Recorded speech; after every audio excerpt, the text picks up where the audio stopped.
Un simple paquet de cartes Pokémon pourrait devenir rapidement une liasse de billets comme ça. Et je ne rigole pas puisque les cartes Pokémon sont considérées comme un nouvel Eldorado pour les investissements et certains même disent qu'il serait plus sage d'investir dans les cartes Pokémon que des crypto-monnaies. C'est justement ce que nous allons voir ici parce que crois-moi, je suis resté sur le quand j'ai regardé les transactions qui ont été faites. C'est pour ça que nous allons voir les plus grandes transactions réalisées. Qu'est-ce qui explique l'engouement? That's probably about 10 million.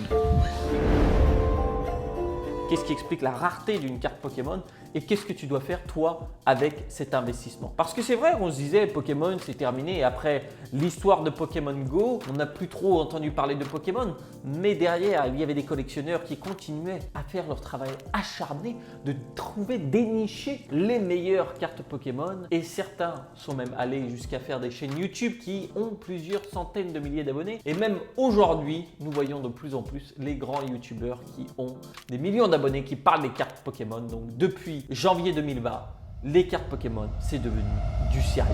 Voici quelques exemples justement des plus grandes transactions qui se sont passées sur les Pokémon. Alors, nous avons ici le Lugia. À ton avis, combien vaudrait ce bout de carton avec le petit Lugia qui est dessiné dessus? C'est-à-dire le même qu'on a ici sur cette carte. Eh bien, c'est 129 000 $. Il a été changé en 2020. Prenons-en un autre. Maintenant, nous avons la famille Konkashkan. Alors, bon, ça c'est impossible à prononcer, Konkashkan. Alors là, c'est une carte en version japonaise. Il faut savoir que les cartes version japonaise, on en parlera plus tard, mais ont plus de valeur. Eh bien, c'est 150 000 $. Oui, t'as bien entendu, c'est plus que ta maison. C'est plus que ta maison. Ah oui, fallait le dire, hein. Valait mieux acheter des cartes Pokémon à ton gamin. Voilà. Qu'est-ce que tu veux que je te dise? Une autre carte Pokémon intéressante, Illustrator, que je ne connaissais pas du tout, j'ai dû taper sur Google pour me demander ce que c'était. C'est une carte qui a été donnée lors d'un concours de dessin qui a été au Japon et en gros, il n'y en a que 30 en circulation. Boum, 243 000 $. Ah, ça chiffre, hein, ça chiffre. On a dit que ça allait chiffrer, ça chiffre. Maintenant, un des Pokémon les plus connus, le Dracofeu. Le Dracofeu, alors dans sa première édition, à ton avis, à combien tu peux l'avoir celui-là? Pour une qualité de 10 par exemple. Eh bien, c'est 369 000 $. Oui. Alors c'est pour ça que des fois, ils font des paquets qui vont vendre aux enchères qui sont vendus à $1 million. Mais oui, les cartes Pokémon, c'est du sérieux. Donc il ne faut pas prendre le sujet à la légère parce que c'est un investissement qui a rendu beaucoup de personnes très riches. Alors, qu'est-ce qui a pu engendrer ce succès sur les cartes Pokémon? Qu'est-ce qui a fait que, eh bien, depuis, elles s'échangent comme ça à prix d'or? Alors, je pense qu'il y a plusieurs choses. Déjà, c'est que la génération Pokémon, donc c'est pas mal ma génération, arrive aujourd'hui sur le marché de l'investissement. Et si les personnes ont continué à collectionner, parce que oui, peut-être que tout le monde ne s'est pas arrêté après le collège ou je ne sais quoi de collectionner les cartes Pokémon. Peut-être qu'il y en a qui ont continué, peut-être qu'il y en a qui ont repris après parce qu'ils avaient une attache à cette licence. Donc déjà, il y a les passionnés, purs passionnés qui sont restés dans le milieu. En plus de ça, je pense que quelque chose qui se développe de plus en plus, c'est les investissements dans tous les domaines. Les investissements, ça se développe, on en parle de plus en plus. Auparavant, on parlait seulement d'avoir des obligations, des actions et de l'immobilier. Depuis l'époque d'Internet, ça s'est bien diversifié et on peut investir dans plein d'autres choses.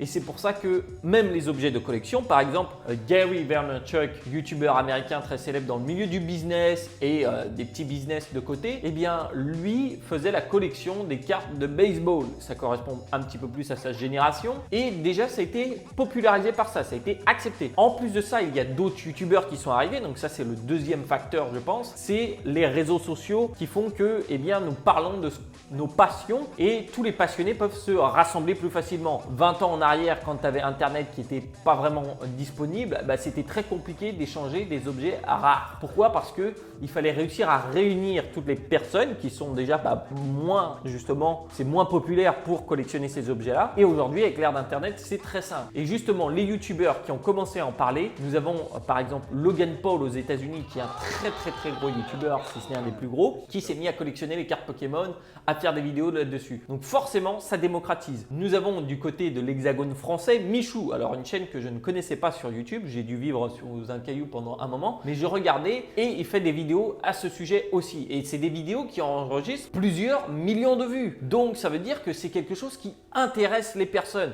Après, chacun jugera de s'il aime pas, s'il trouve que c'est bête ou pas. En tout cas, il y a un intérêt qui est réel. Faut pas oublier que, ok, par exemple, les cartes Pokémon, peut-être c'est un bout de papier, mais l'or, c'est un bout de métal. Donc, je ne pense pas qu'il faudrait non plus dénigrer l'un ou l'autre. Et un autre phénomène, le troisième phénomène qui est imbriqué avec les réseaux sociaux, pour moi, c'est ce que j'appelle, enfin plutôt ce qui est appelé aux États-Unis, c'est pas moi qui l'appelle, le clout. Alors le clout, j'ai pas vraiment le mot en français, mais ça veut dire quoi? C'est ce qui va montrer ton importance sur les réseaux sociaux, qui va montrer que tu t'y connais par exemple. Et si tu es dans un monde de collectionneurs, tu veux être celui qui est au top. Comme si tu fais un sport, tu veux être celui qui est au top. Et là-dessus, tu peux plus facilement montrer que tu as du style parce que toi, tu as les cartes plus rares. Donc les personnes vont dire waouh, tu as trop de chance ou waouh, lui c'est un vrai collectionneur, lui il a vraiment le truc. Et c'est pour ça qu'il y a énormément de partage sur les réseaux sociaux de ce qui se fait là-dessus. Une autre chose, c'est les ouvertures de paquets. Franchement, j'ai regardé ça et moi je me suis dit bon, ça va être à mourir d'ennui cette vidéo. Et je me suis pris vraiment d'intérêt dessus. Quand tu regardes ça, tu rentres dans un état de transe comme si tu regardais un match de foot presque. Je ne rigole pas du tout parce qu'ils vont te dire par exemple si le paquet est lourd ou pas. Ça veut dire que tu as plus de chances d'avoir une carte rare dedans. Tu as une carte holographique si je ne me trompe pas. Et il y a d'autres critères qui vont être toute la rareté et autres. Donc chacun ne sait pas exactement ce qu'il va avoir dans son paquet de cartes Pokémon. Et c'est pour ça que ça fait énormément de vues sur YouTube. C'est pour ça que d'ailleurs nous allons faire une ouverture ici en live. Alors comme on est assez original, nous allons ouvrir un paquet de cartes Pokémon de Thaïlande.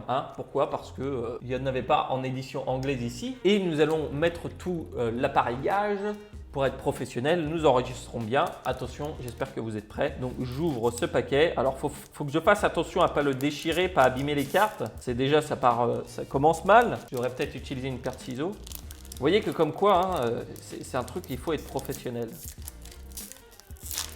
Ok. Nous avons une belle ouverture sans déchirure. Déjà, nous pouvons être contents. Alors, c'est parti.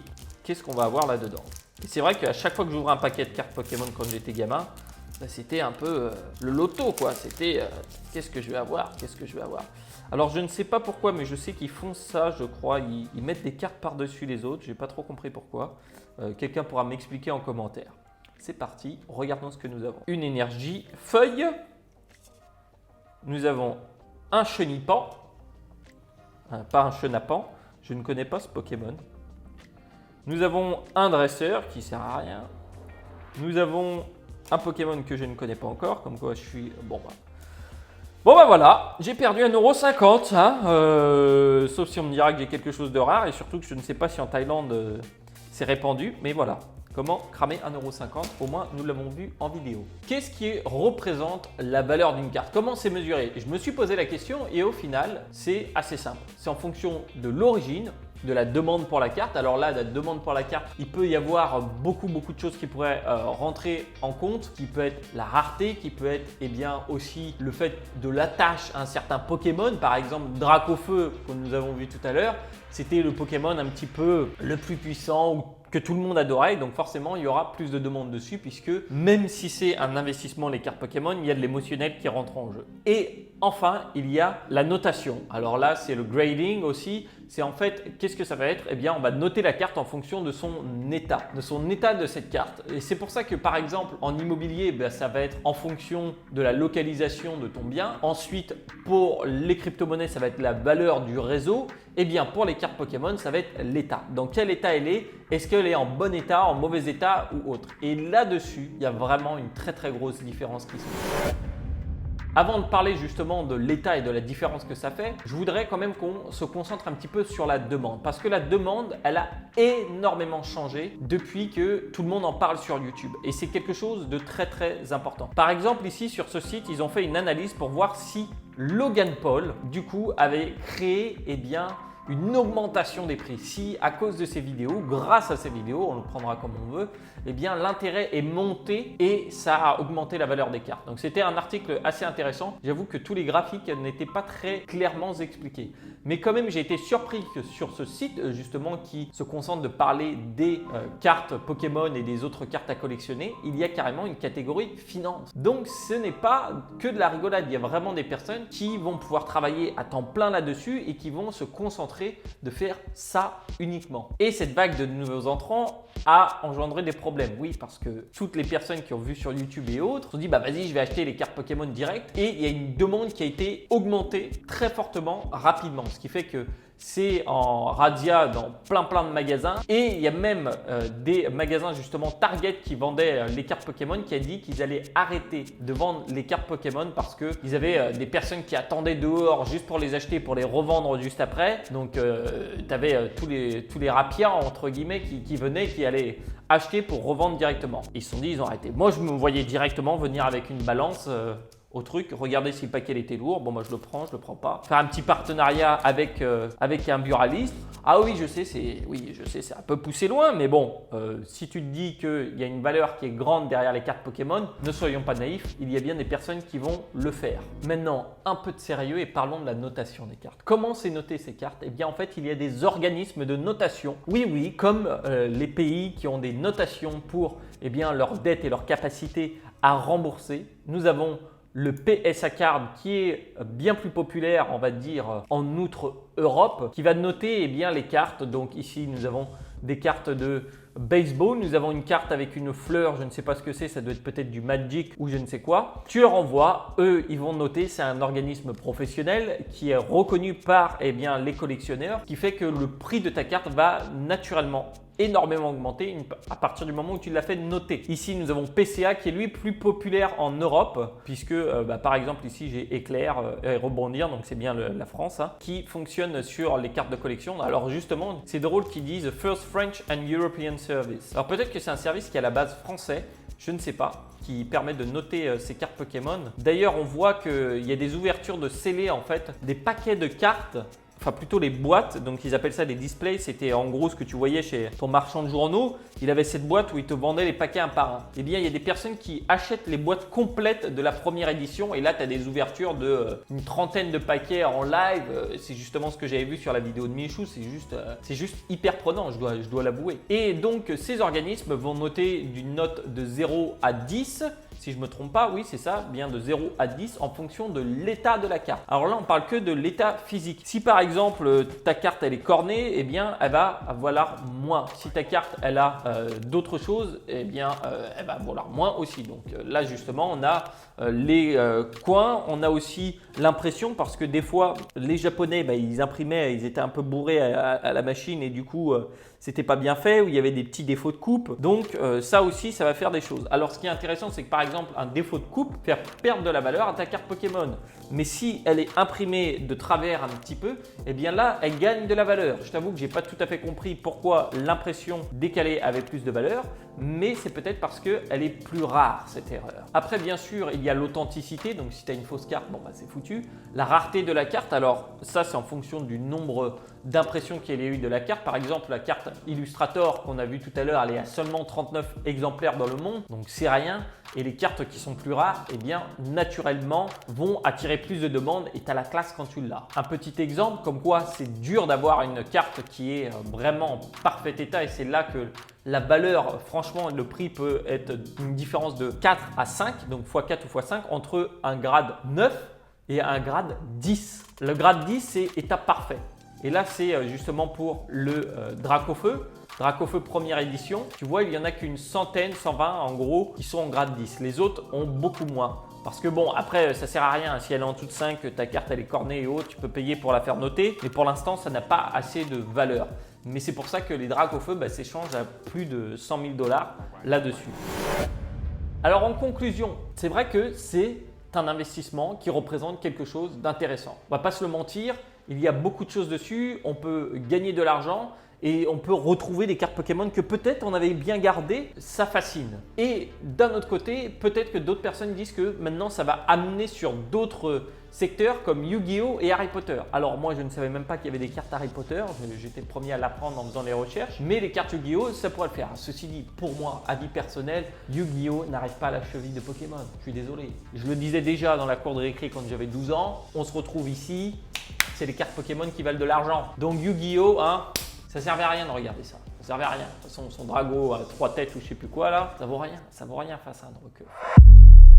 Les points négatifs, c'est vrai que c'est quelque chose qui est en vogue et un investissement qui est en vogue attire beaucoup de personnes et beaucoup de personnes qui vont faire des erreurs, qui vont leur coûter de l'argent. Parce que oui, dans le milieu de l'investissement, si tu ne t'y connais pas ou si tu n'apprends pas, l'un va avec l'autre, tu me diras, eh bien, les erreurs peuvent coûter cher. Et là, on a plein de nouveaux entrants qui sont un petit peu mal vus par les collectionneurs de la première heure.